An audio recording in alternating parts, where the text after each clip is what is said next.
Welcome to Peacemakers, an interview-style podcast where you'll hear and learn from world changers, ministry leaders, creatives, and many others who are influencing change and bringing peace to those around them. We're so excited that you're tuning in. Here's your host, Jonathan Moya. Hello, everyone, and thank you for tuning in to another episode of Peacemakers. I'm super excited about today's conversation. Today's guest is Daniel Montañez. Daniel Montañez is a PhD student in theology, ethics, and philosophy at Boston University and an adjunct professor at Pentecostal Theological Seminary and the Latino and Global Ministries program at Gordon-Conwell Theological Seminary. He is the founder and director of Mygration Christian Conference and leads the Church of God Migration Crisis Initiative. Daniel is dedicated to serving migrant communities through ministry, scholarship, and social engagement. I'm glad to welcome you to today's podcast. How are you, Daniel? Thank you so much. I'm doing well. Thank you for having me. I'm glad we get to do this. Of course, I'm so excited to be speaking with you, and I'm so glad that you get to share with us today. I'm excited to speak with you and hear more about the work that you're leading and the importance of theology when it comes to the topic of migration and the church.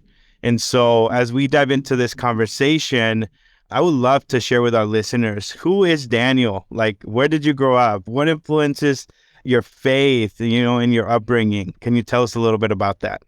Yeah, absolutely. Who is Daniel? That is such an existential question, but I'll try to keep it as simple as possible so that I don't have a crisis or anything like that. But myself, I was born here in the United States in Visalia, California. It's about an hour's north of Bakersfield, if you're familiar. It's kind of the Central Valley area. Born to a Mexican mother, Puerto Rican father. I'm half Mexican, half Puerto Rican.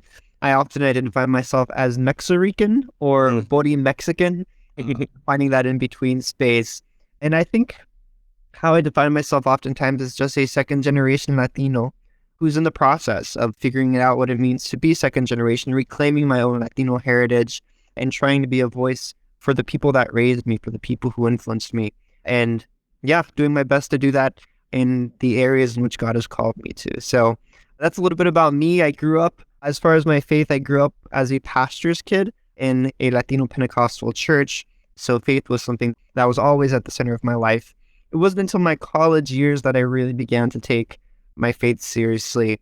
During that time, we experienced something of a revival within my local church, and that's really when I began to become impassioned with the Word of God and just beginning to share my faith in that way. And I got involved in college ministry, campus ministry at that time. And it was during that time where I began to feel a call to ministry. So I answered that call, and it's been a journey since then. God's been faithful. God's been taking me places where I never expected him to, and I wouldn't have it any other way. Well, that's amazing. Thank you so much for sharing your context and background with us, because so much of life and what we're doing now is influenced, right, by our upbringing, by those who came before us, those who have laid a foundation. I know that that's something that I always recall in my own life. And so I see that as such high influence in the person that I am today and my faith and the work that I'm involved in. And so I love the diversity that you shared in your upbringing and your influence growing up. And so I first connected with you, I believe it was through the Mygration Christian Conference. And so I believe we even had a prayer time shared together at one point. And I think this was pre-COVID-19. And then obviously have admired your work from afar many times, but then also have been a part of just different offerings that you've had through the conference. And so for those of us who are listening who have not heard about the Mygration Christian Conference, can you tell us a little bit about this ministry tool and resource? Can you share about the vision behind the conference and how you're bringing people together in this space? Absolutely. Mygration Christian Conference is a conference that began in around the summer of 2019. Also, I think it's important to mention a key component of my identity as well is that I am married to my beautiful wife, Paula. And this is essential to the story of how Mygration Christian Conference came about, because you know how oftentimes when people are dating, they have those late night conversations and start sharing their heart and everything like that. Well, we were having one of those conversations, I think back in 2018. And I just began to share with her about my heart of where things are at within the conversations around immigration right now and how things are so politically contentious, and how I just wish people would come together and really understand and just explore the scriptures and understanding what God's heart is for immigrant communities. So we began to speak about hosting a conference. And I mean, if you know my wife, she is an amazing planner, an amazing organizer. She organized conference before with youth ministry at the church, so she made it happen. Mygration Christian Conference really could not have come to be what it is if it wasn't for her and her encouragement and her support along the way. So yeah, Mygration Christian Conference began in the summer of 2019 in Boston, Massachusetts. It was at the church we attended, Congregation Lion of Judah. And the purpose of this time was really just that, to explore God's heart through stories of immigration within the Bible, and then also beginning to understand how those stories can begin to speak to the stories of immigrants within our world today. So we hosted that. We had Dr. Daniel Montañez, who wrote Christians at the Border, come speak at that initial conference. We had a nonprofit immigration legal consulting agency called Agencia Alpha, who does amazing work within the Boston area. They came and gave training and resources to the attendees to begin to understand how they can understand issues of immigration and also help immigrants present there with their process, how to apply for citizenship, English classes, all those different types of things. So it really became a holistic place where people began to explore their stories together. And if you notice, Mygration Christian Conference is actually spelled with a Y, M-Y, and then Mygration Christian Conference. That's been very intentional. And the reason for that is because we want people not only to explore the stories of immigration within the Bible, but also their own personal stories, because everyone, in a sense, has their own migration story, because humanity is part of what it means to be human is to be on the move. And if it wasn't us, it was our parents or our grandparents or our great-grandparents, and helping people to reflect and find kind of this common identity and unity around this idea of movement and within their stories, so that they can begin to share with one another and see that people have more in common than they think they do. So that's really the heart behind it. Since then, it's continued to grow and expand. During the pandemic, we went online, which was a blessing in disguise because we began to have more of a national outreach to people on different parts of the coast. And we're hoping to go back in person, God willing, this next year in Boston. So we're keeping that in prayer. Definitely. No, I love the context, because I was intrigued by it when I first came upon it, and then we connected, but I had never known the significance of even just the name and the play and just the grammar. And that is so intentional. And I love that, because as much as we're learning about, biblical stories or history, I think this conversation is so relevant just today. I love that you're doing that. Thank you for leading those conversations. Thank you for creating those intentional spaces so that the church as a whole can continue to be on this journey of learning and educating ourselves. This podcast is titled Peacemakers, and really comes from the Beatitudes, Matthew 5:9. It says, "Blessed are the peacemakers, for they will be called children of God." Reflecting on this, a friend recently shared this with me about peacemaking. If you're a peacemaker, then you will be living a life of a sojourner. You will be an alien, a strange. Others will look at you and say, "You're doing it the hard way," and that's exactly it. We're running a race, and it's worth it. From what I know about you and your work, you fit the mold of a peacemaker. So what does peacemaking look like in your space of influence? Why is bringing a biblical and theological perspective important for the future of the church? Yeah, that's a great question. And I really appreciate that quote as well. If you're a peacemaker, then you're living the life of a sojourner. I think the way in which I have come to frame my own understanding of what it means to be a Christian is to be a sojourner within this world, is to be somebody who is continually on the move. And with that identity, what does it mean to care for others who are with us, who are moving with us, who are restless wanderers along the way? In regards to peacemaking, I think that's something that is central to what I try to do with my work.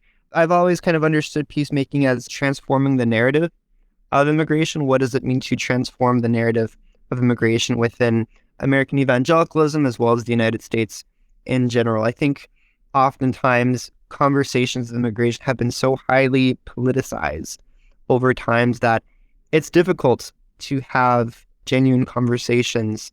And for me, bringing this biblical theological perspective for Christians is important, because what we seek to do is to set aside politics, to set aside all other earthly identities that might exist, and think about what does it mean to be a citizen of heaven, and how does that affect my conduct, my ethics, my way of life, here on this earth?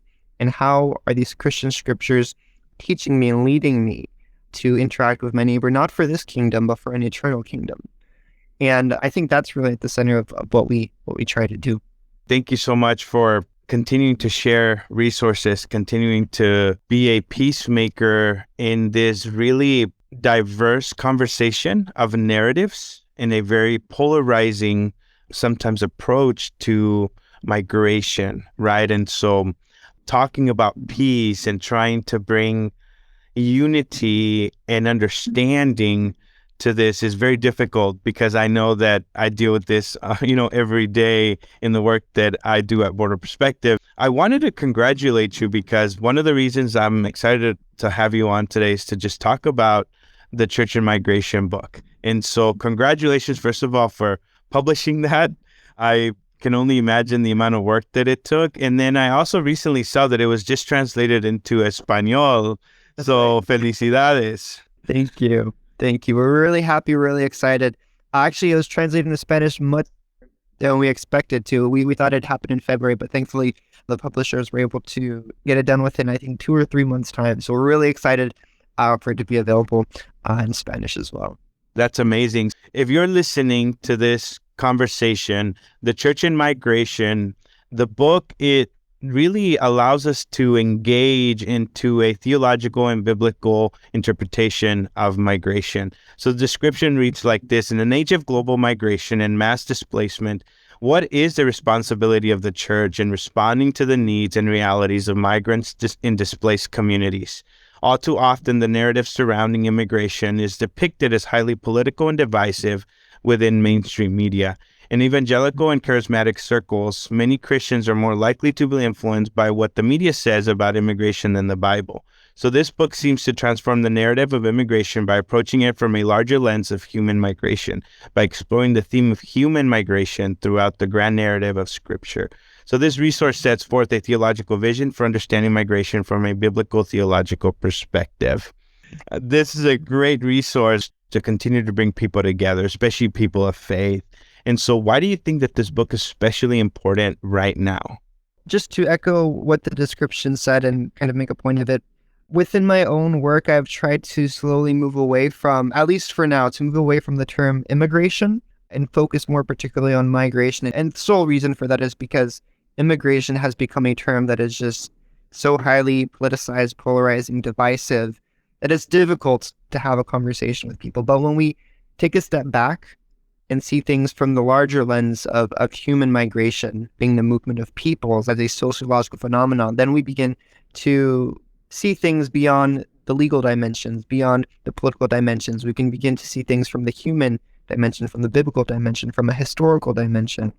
And I think this book is important right now because, I think migration is always and will always be a pressing issue, regardless of whether or not it's a hot topic issue on the news or if it's in season for a political cycle. I think one of the things that hurts my heart often is that these conversations happen and immigrants are often used for political ends for the sake of accomplishing a particular agenda.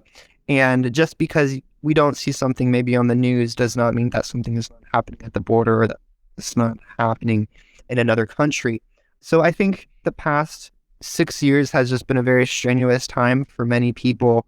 And I think at this time, where we are currently within kind of just like the social conscious of our context, I think the dust has settled a bit to where people can begin to take a breath and begin to approach these conversations in not such a contentious way. So I think, well, my hope is that this book can kind of be that starting point for that. I love that, because that's one of the realities of the work that we do at the border. Often people don't realize that, for example, the church has been active in the welcoming and the hospitality of people for decades. And I'm talking about decades before I was born, decades before, say, my parents' church settled on the border.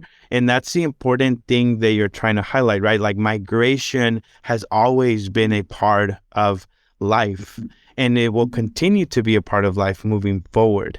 And so thank you for giving us this resource that can help us engage this from more of a really a day-to-day life approach, rather than just to see it in kind of these for the sake of terms, maybe even political context or political term. I wanted to ask, well, how did this book idea come about? I know that you talk a little bit about it at the beginning of the book, and then how did you bring so many great voices to co-author this book? So I think it was back right at the beginning of the pandemic, around actually probably right at the beginning of 2020. I had enrolled into a diploma program at Fuller Theological Seminary. If you're not familiar with it, the Centro Latino at Fuller Theological Seminary actually offers a 6-month diploma on the church's response to the migration crisis. And for me, I've done studies within this particular area, but for me, this was an opportunity to really engage in a practical way and to begin to explore this in a more in-depth way. Usually when I've taken courses in the past, it's not as thorough or as in-depth as I'd like it to be. And it was also very hands-on in finding ways to connect with people within the local church. So this was a 6-month program that I had a team of about 8 people where we really began to explore how the church can respond in positive and proactive ways to the needs and realities of immigrant communities. And at the end of that 6 months, we actually drafted this resolution of 10 principles of what we believe is, in a sense, a biblical theological framework for what the Bible says about immigration. And that can actually be found at the end of the book in the appendix, those 10 principles. I had taken those 10 principles to a good friend of mine, Wilmer Estrada Carrasquillo. He works at Pentecostal Theological Seminary. I had showed him it to get his thoughts on it, and he told me, there's a book in here, and you need to write it, and I will help you write it and make it happen. It's just something that needs to be put out there. And we explored the different ways in which this could be done. He said, you can write the book yourself, and we can publish it through Pentecostal Theological Seminary, or we can serve as editors and find other people to write the chapters. And I was just starting my PhD program, so I'm like, I don't have time to write a whole book by myself in the middle of doing a PhD program. So I told him, let's edit this volume together. I think it'd be nice if we, in a sense, did this en conjunto, is a term that's very common within Hispanic and Latino theology, teología en conjunto, and really have people come together and explore these themes. So we reached out to different pastors, scholars, activists, people who have experience within this field to write each of these chapters. And we were able to get an amazing team of many Pentecostal scholars together to write this book and then put it forth. So that's really how it came to be. That's awesome. I love the diversity that you brought together, and I love the perspective, but at the same time, really love how it flows together, from beginning to end. I myself, I'm just going through it, and so I've skimmed most of the book, but I am taking it a little bit slower, and so I'm about halfway through it and already, really making it available as a resource for those who we help mobilize and learn more about the humanitarian crisis happening at the U.S.-Mexico border, so they can continue to, their journey of learning and educating themselves on this. I love how there's a section that's titled The Purpose of the Book, where you highlight the theological vision of how the church can understand and respond to this phenomenon of global migration and human displacement in ways that are both positive and proactive. And so honestly, when I think about that, I think about the evangelical church as falling a bit behind into our response to this. And so I love that you highlight, especially at the end, right? The phenomenon of global migration and human displacement can be positive and proactive, especially for us as people of faith where we understand Scripture.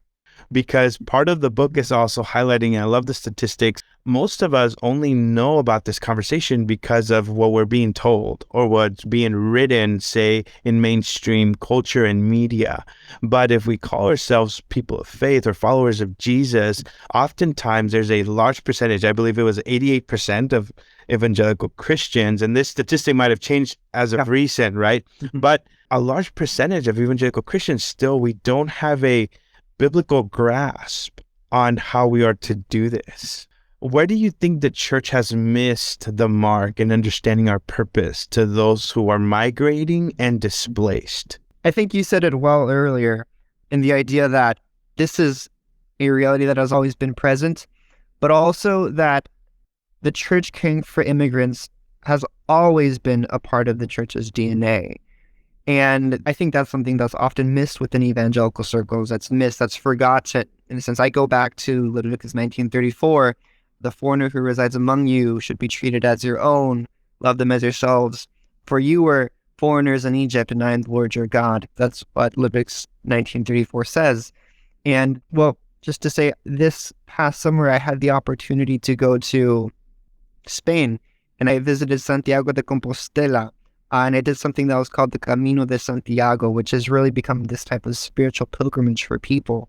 We didn't do the entire thing. We did like 8 miles of it. But as we were doing it, we would stop at little churches along the way as we did this spiritual pilgrimage. And what we learned was that originally when people were migrating from France and other parts of Europe to Spain, these migrants would stop at the churches during the day to pray for protection and pray for safety.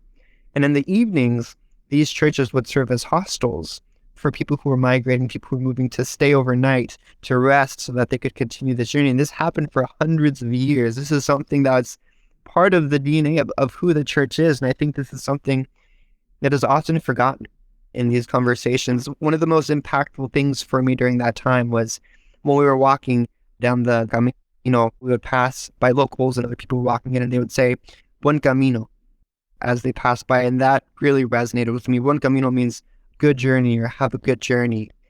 And for me, that was so significant because, I mean, at the time when people were migrating, there were dangerous times. You didn't know who you would come across. You could be robbed, killed, all these types of things. But even this type of spiritual meaning of, I'm only seeing you once on this journey here in life together, but I hope you have a good journey. And hope that the journey that God has set before you is a good one, that you are safe, that you're protected, that you are loved, and that you have, in a sense, a good, meaningful, purposeful life. And I think that's something that's often missed when we think about immigrants. I think oftentimes, again, we are so influenced and so easily influenced by fear.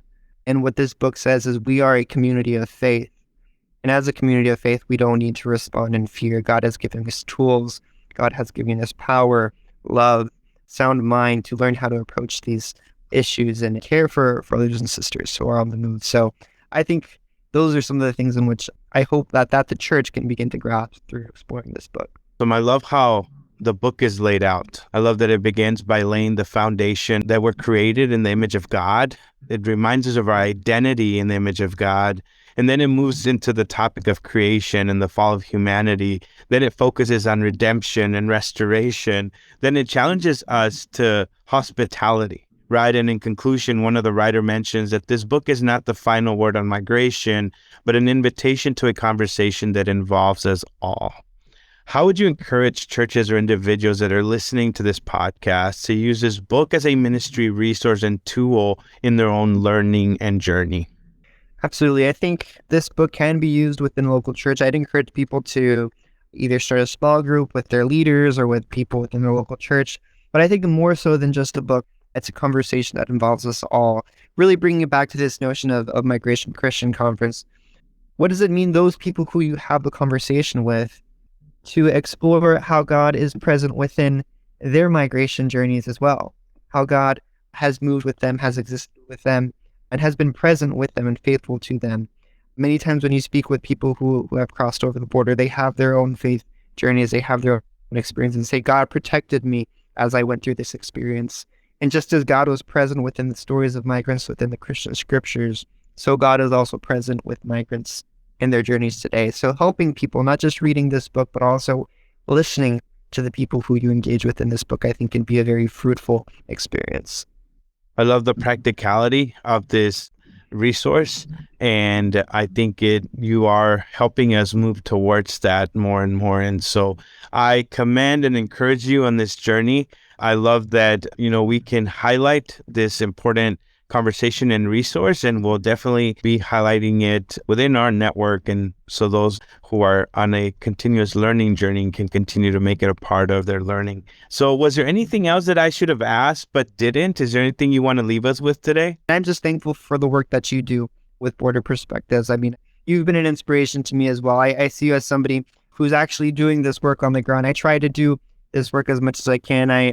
Connected with the local Latino church, but I live in Boston, so it's not the same being at the U.S.-Mexico border, but it looks different within different contexts. And oftentimes I shared this with you earlier, being trapped within the ivory tower often creates this kind of dissonance between the lived experiences of people and that. So I'm thankful for your work. I hope that we can continue to be a resource to one another, to strengthen one another, because we are all on the same mission to empower our local immigrant communities and really, to bring people to Christ as well. Well, thank you so much, Daniel. I hope that one day soon we will cross paths in person, and maybe that crossing of paths will bring us to a place where we can both be in full fulfillment of what the Lord has called us to.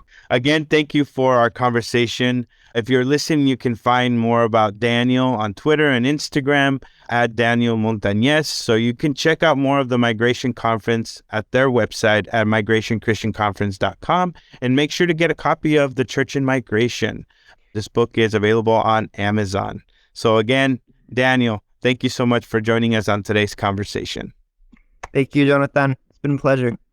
And to our listeners, thank you for listening. If there was anything that stood out to you from this conversation, we'll post links about it in our show notes. So make sure to check those out. Until next time. Thank you for listening to this episode of Peacemakers. Wherever you subscribe to podcasts, go ahead and hit subscribe. Please leave us a positive review on iTunes and share this episode with your friends through Instagram stories on Spotify. And most importantly, don't forget to join us for our next exciting episode. Peacemakers Podcast is made possible by Border Perspective. Border Perspective partners with ministry leaders and organizations to host conversations on social and biblical issues that help equip the church to love our neighbor the way God intended. You can also join Border Perspective on a service learning trip along the southern border. These trips are immersive, educational, and intentionally place you into the lives of immigrant leaders serving families on the South Texas and Mexico border. To learn more about how you can join Border Perspective's peacemaking mission, visit borderperspective.org.